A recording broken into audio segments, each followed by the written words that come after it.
Hey everybody, MrAyrit here, and today we're going to do something a little bit different. We're going to do a Bluetooth headphone headset comparison.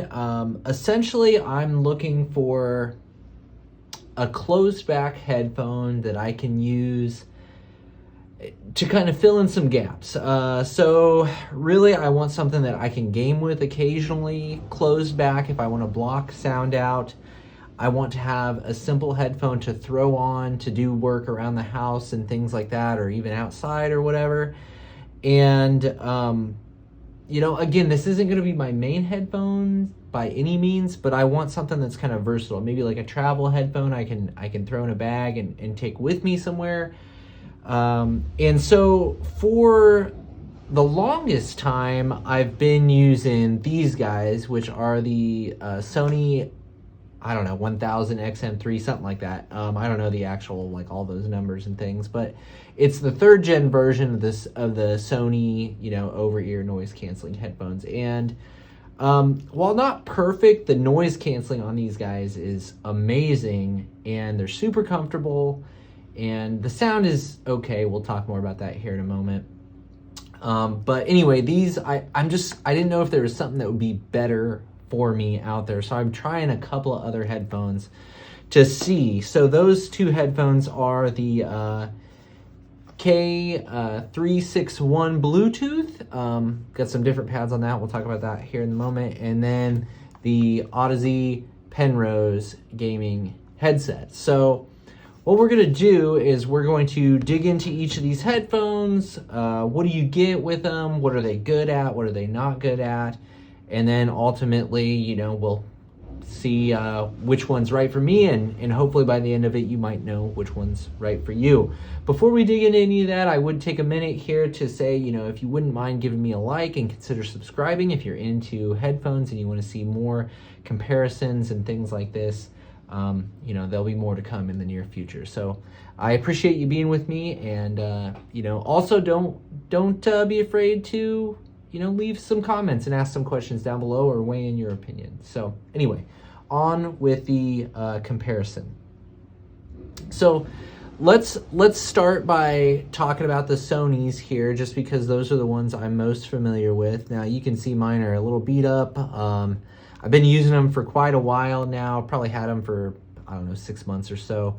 And really they're a decent headphone. You know, the sound quality is not the best, but the noise canceling is phenomenal. Like, if you haven't heard a decent set of noise canceling headphones, like, you will be blown away if you try these out. Like, it is astounding how good the noise canceling is in these.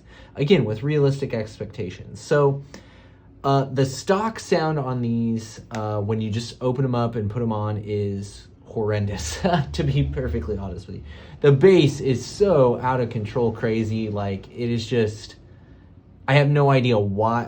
It doesn't even seem like anybody put any thought into tuning these, like, from the factory. They know you're going to EQ it. That's what it's for. You pair it with the app.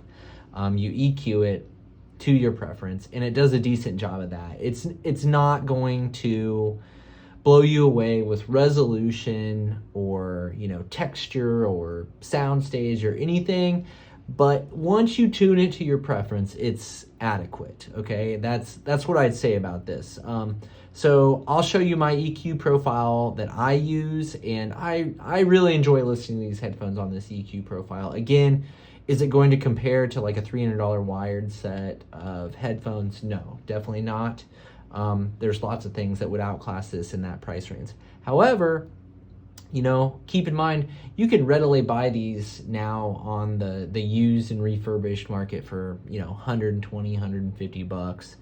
And at that price, you know, they're pretty good and pretty versatile.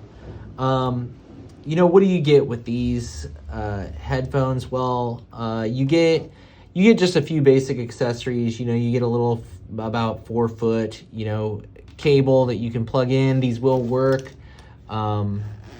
You know, they do ANC and stuff. They turn on when you're using that cable.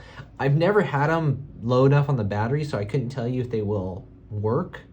If the battery is totally dead, I think they do, but I'd have to double check that. I'll see it. Maybe I'll put something on the screen after I double check. But Here's the carrying case that they come with. It's really nice. It's really compact. It's not very big. You got an airplane adapter, and then you got a little charging cable. So it's really a nice little case, and you know, they do fold up. You know, I don't know, to a certain extent they fold up. Not great, but they do fit in the case well like that. They're pretty light. They are super comfortable, just perfect clamp, very lightweight. I have no complaints in that department. They fold, like the cups swivel, so they'll fold around your neck. I don't know, it's a convenient package. Like, these are a convenient headphone to use, and in that regard, they are very successful. You've got a power button. You've got a, like, just kind of another button that you can program to do various things, you know, a Google Assistant, or I don't know, whatever, you know, change the ANC, stuff like that.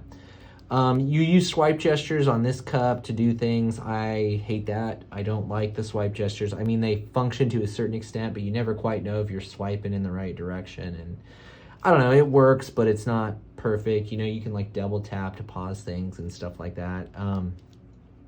I would rather have just buttons myself, but I mean, it works okay. All right, so it works okay.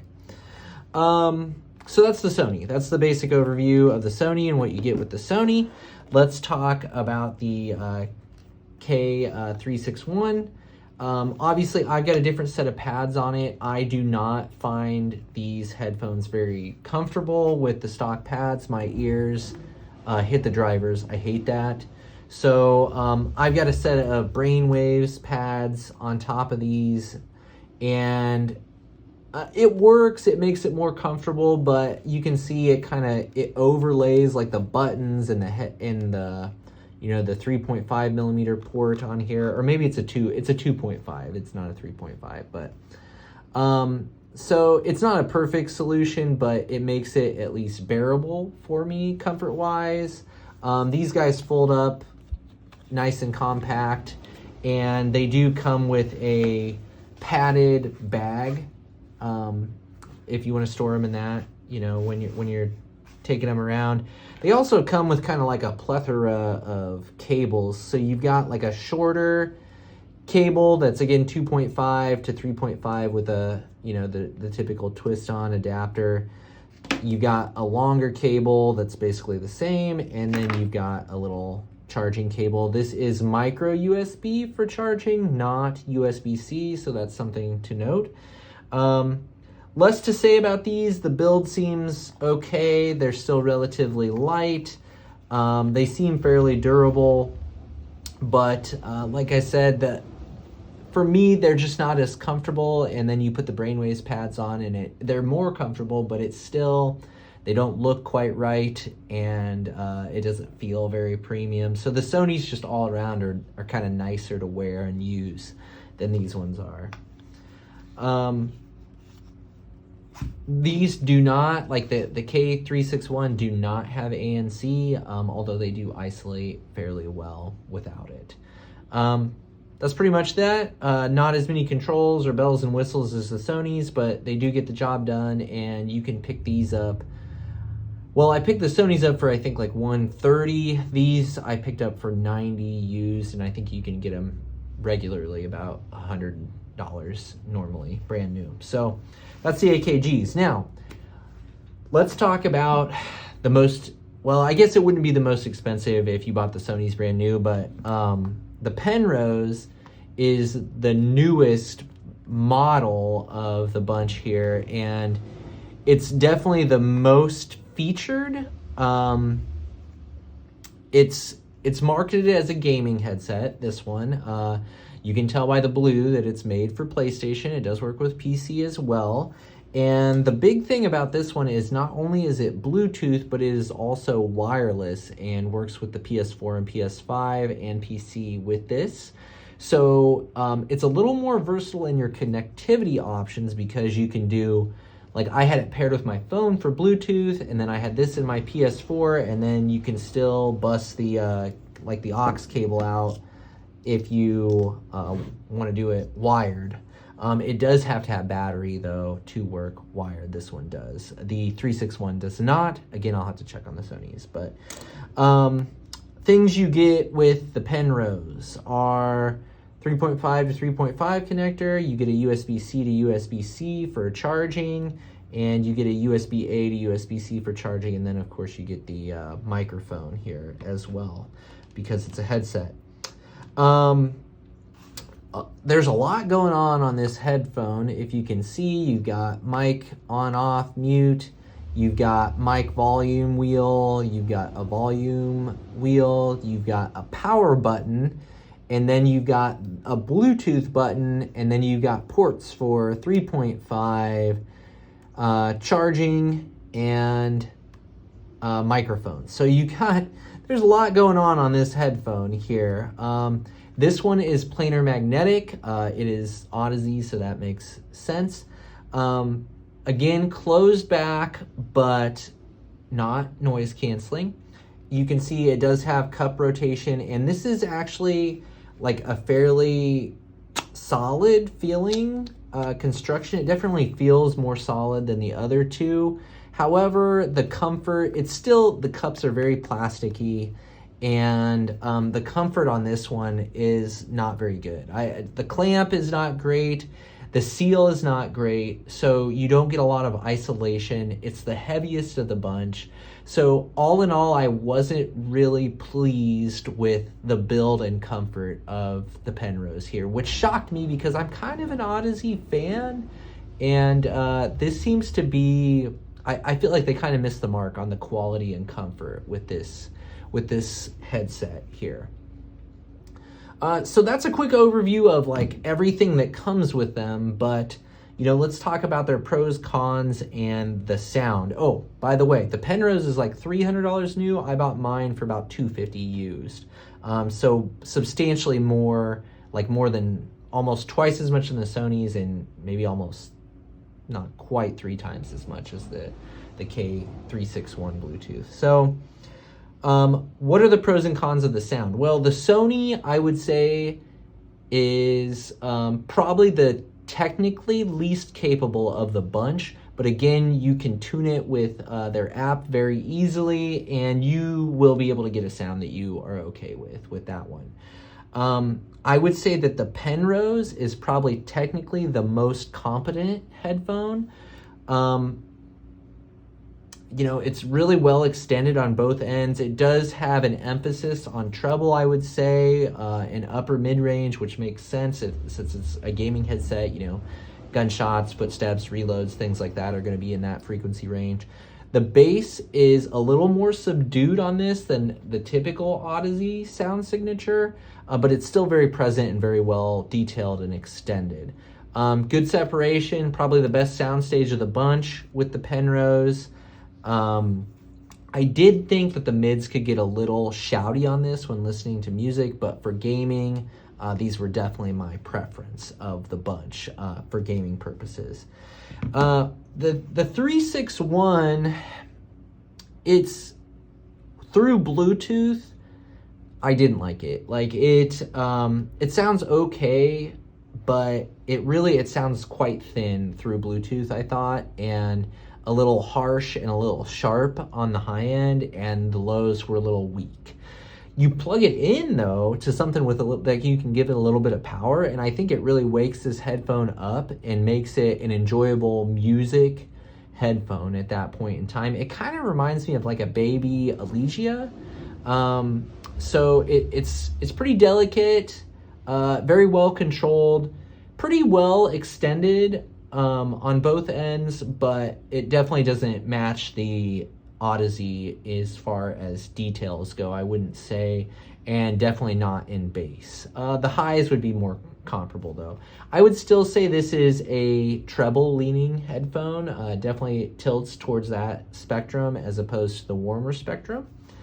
All in all, wired the best sound quality, but Bluetooth the worst sound quality out of the bunch. And probably I would say the Audeze is the best sound quality overall, but again, the comfort doesn't really do it for me. So the Sony, as far as sound goes, I think is the least, like I said earlier, the least technically capable, but you can tune it to your preference. And so where does that leave us with these? Because I feel like they each kind of fit a niche here. So for the K361, if you're mainly going to be using it wired and you just want a closed back that you can occasionally use Bluetooth, maybe this one's your mark. Probably the worst at gaming, I would say, in my opinion. The Penrose has a lot of functionality, but really where it shines is gaming. So if you strictly are looking for like a wireless gaming solution, I think the Penrose might be a decent option. But there are lots of wired closed back headphones that I think would be better than these and much cheaper. So, and more comfortable. So for me, I don't think the Penrose it's just not good enough at that specific niche that I want to use it. And it's uncomfortable and heavy enough and doesn't isolate enough that it doesn't kind of fit my other needs that I'm looking for right now. So back to the Sonys, and this is where it's going to end for me. Despite trying these other things, it turns out, yeah, the Sonys are actually the best ones for me. They game okay, they're decent wired, but Bluetooth, they sound okay again. But again, just the comfort, the ANC, the versatility of it, the battery life, it works. It's just a super functional headphone. And yeah, it's not the best sound quality in the world, but again, for an all-in-all, consumer, easy to use, simple headphone, like these are a great option. And now that, the XM4s are out, like I said, you could buy these for like $120. And at that price, like, I feel like these are like a real winner if you're looking for a closed back, Bluetooth, noise canceling, kind of general all-purpose headphone. The Sonys are good. They're good. And I don't think these other headphones really match them in their versatility overall, even though there are situations where I would take the K361 or the Penrose over this, just as far as what I'm going to own and keep and what I actually find myself using. I pick the Sonys over these all the time. So that's it. I hope this helped. Again, a little bit different video, maybe a little long-winded. Sorry about that. If you stuck with me, I appreciate that. Thank you for stopping by the channel. Do you feel differently? Any questions I didn't miss? Feel free to comment down below on anything like that. And, again, if this was helpful, consider leaving a like and subscribing to the channel. We'll be doing more headphone reviews and other related content in the near future. Thank you for stopping by. I appreciate it. Again, I am MrAyrit, and I will see you next time.